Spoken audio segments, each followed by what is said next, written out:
मैं तो कहता हूं, तू कहता है कागज लेखी, चाहे त्रिपाठी हो चाहे कौशलकांत हो, मैं कहता हूं आखन देखी। कैसी साक्षरता और कितनी साक्षरता चाह रहे हो भैया? जो हम नहीं सीख पाए इस उम्र में, वो जो स्कूल नहीं गया वो भी सीख रहा है और सुन रहा है और आनंद ले रहा है अंग्रेजी में टाइप करके।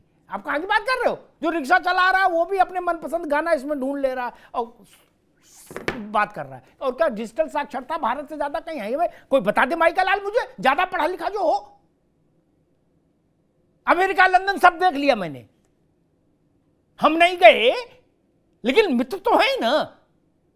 बाप रे बाप, अमेरिका और ब्रिटेन दांतों तले उंगली दबाए हुए कि हिंदुस्तान इतना डिजिटल हो गया।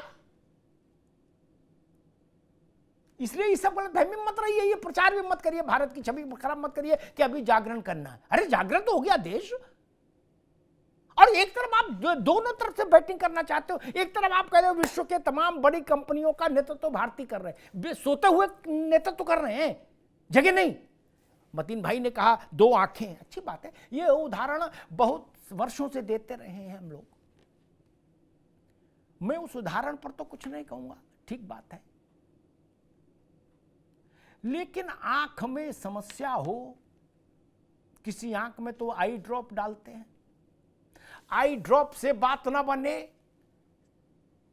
तो डॉक्टर हैं कौशल जी ये जानते हैं, तो इन्फेक्शन से लड़ने वाला वो होता है जो वो ट्यूब पलक पर लगाते हैं, उससे भी बात ना बने तो तीसरा एक ट्यूब आता है और खतरनाक, वो आंख के अंदर लगाने कहते लगा के सो जाना, और फिर भी बात ना बने तो कहते हैं जाला काटना होगा। उत्तर प्रदेश में कहते, दिल्ली में बोलते मोतियाबिंद है, और अंग्रेज बोलते कैटरेक्ट अंग्रेजी में, है ना, ऐसे कुछ है? तो करना पड़ेगा ना, ऑपरेशन नहीं करें, भेंगी हो जाने दे दुल्हन को? नहीं, हम भेंगी नहीं होने दे सकते। दोनों नेत्रों में समान ज्योति होनी चाहिए। हम इसके लिए जो कर सकते वो तो कर ही रहे हैं। हमने जिसको सरकार में बैठाला उसको इस जनादेश, इस अपेक्षा के साथ बैठाला कि दोनों आंखों की रोशनी चेक करते रहिए, मोतियाबिंद नहीं होना चाहिए। अरे दुल्हन कहे भी कि नहीं मैं तो एक आंख में मोतियाबिंद रखूंगी, तो भी हम उसकी बात नहीं मानेंगे। दुल्हन हमारे घर की शोभा है, बिना ऑपरेशन के कैसे छोड़ दें मोतियाबिंद का? कांग्रेस क्या कह रही है इससे कोई फर्क नहीं पड़ता, ऑपरेशन तो करना होगा ना। बहुरिया का हम ऑपरेशन नहीं कराएंगे आचार्य जी, तो भेंगी रहेगी ना, ऐसा नहीं संभव। ऑपरेशन होगा, अच्छे कुशल सर्जन के द्वारा ऑपरेशन होना चाहिए, बात ठीक है। इन्फेक्शन हमेशा के लिए मिटे, ये अच्छी बात है, क्या इसमें समस्या है? मैं आप ही की बात मानो, एक दुल्हन है 2 आंखें हैं, ओके।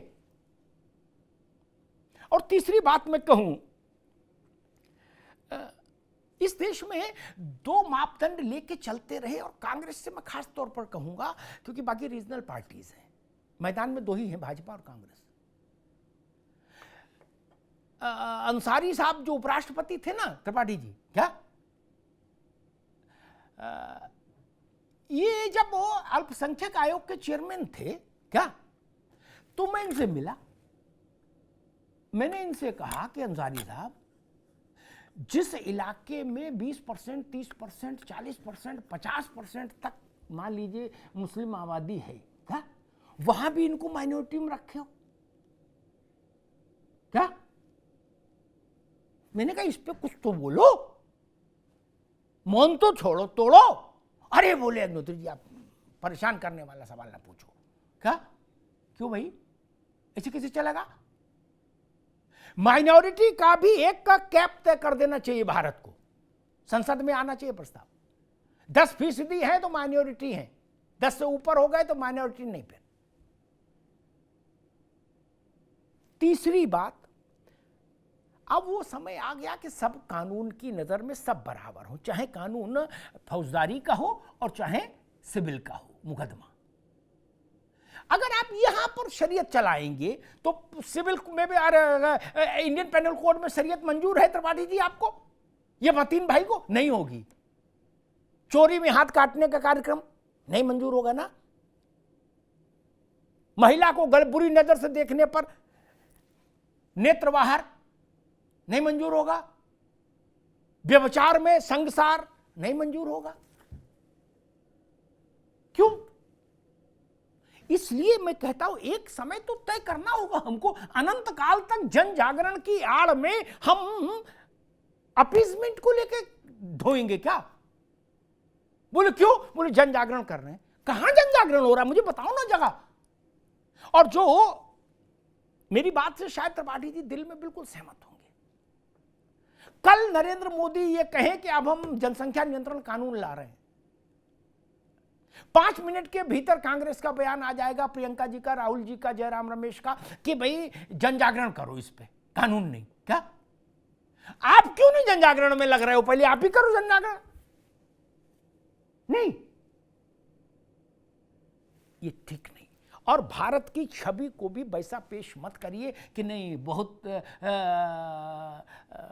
दुनिया की रोशनी से दूर लोग हैं। नहीं, ऐसा नहीं। ग्लोबली एक्टिव है भारत का आदमी इसके जरिए, इंटरनेट के उपयोग के चलते। इसलिए एक वो चीज खत्म हो गई, वो हमको अब बार बार नहीं कहनी चाहिए। ये 1970 का भारत नहीं है मित्र। क्या हमारा वाहन चालक है ना, वो भी दुनिया भर की खबरों से वाबस्ता है। उसको ये बात यहीं से तो पता लगती है कि भाई साहब दुबई में भी बर्फ पड़ी। ये 1970 में तो नहीं थी समझना, न जानकारी थी। इसलिए ये प्रचार भी ठीक नहीं कि अभी भारत तैयार नहीं हुआ। तैयार हो गया, अच्छे से तैयार हो गया। ज्यादा तैयार हो जाएगा, ज्यादा समय तक आम पेड़ पर रहे तो फिर खाने लायक नहीं रहता है। आम पकता है तो एक समय में पक जाता है, बात खत्म हो गई। देश तैयार है, और देश तैयार है कि नहीं इसका निर्णय देश की सरकार और संसद ही तो करेगी मित्र। और कोई मैकेनिज्म तो लोकतंत्र में है ही नहीं। जवाहरलाल जी थे, उनको सरकार दी थी देश ने, तो उन्होंने फैसला कर दिया हिंदू कोड बिल। इंदिरा जी को दी तो उन्होंने नसबंदी का फैसला कर दिया, किया ना। राजीव जी को बनाया देश ने, उन्होंने शाहबानों के मामले में सुप्रीम कोर्ट के फैसले को पलट दिया। तो ये इजाजत नरेंद्र मोदी को भी है, क्यों नहीं है? बीपी सिंह को दी, मंडल लागू हुआ। आप सबने अपने अपने कार्यकाल में मैं चाहे ये करूं, मैं चाहे वो करूं, मेरी मर्जी, ये गाना गाया। अब मोदी करे तुम जन जागरण करो, क्यों नहीं? हां, किसी के साथ पक्षपात का कोई कानून आए मैं विरोध करूं, लेकिन ये तो समानता का कानून है, और समानता के हर कानून के पक्ष में मैं खड़ा हूं। उसका नाम यूनिफाइड सिविल कोड हो, कोई भी हो। विभेद मंजूर नहीं होना चाहिए भारत को। भारत को एक चिंतन के साथ आगे बढ़ना होगा। एक चिंतन का मतलब ये नहीं होता कि एक से कपड़े पहनोगे सब लोग। अपने अपने धर्म की मान्यताएं अपने घर के भीतर मनाइए ना, नमाज पढ़िए, पूजा करिए, जप करिए, तब करिए। लेकिन जब देश की बात आए और आप घर से बाहर निकलें तो एक ही कानून लागू होना चाहिए, सिविल में भी और दंड संहिता में भी। दंड संहिता में भारत ने स्वीकार किया। क्या इस देश की बहुसंख्यक आबादी ने जवाहरलाल जी के भरोसे अपने हजारों साल के स्थानीय रीति रिवाज और नियम कायदों को नहीं किनारे किया हिंदू कोड बिल में? किया ना। या तो हर 5 कोस पर नई व्यवस्था थी, लेकिन भारत ने माना ना, सारे कानून उसमें मर्ज हो गए। आपके पर्सनल कानून में फेरबदल नहीं हो सकता, क्यों भाई? और दुनिया के बाकी कई मुल्कों में इस्लामिक पर्सनल कानूनों में भी फेरबदल हुए हैं मित्र। समय के साथ परिवर्तन होना ही चाहिए। और अब तो पर्सनल लॉ से मामला आगे चला गया। अब तो ये मामला आ गया है कॉमन सिविल कोड का।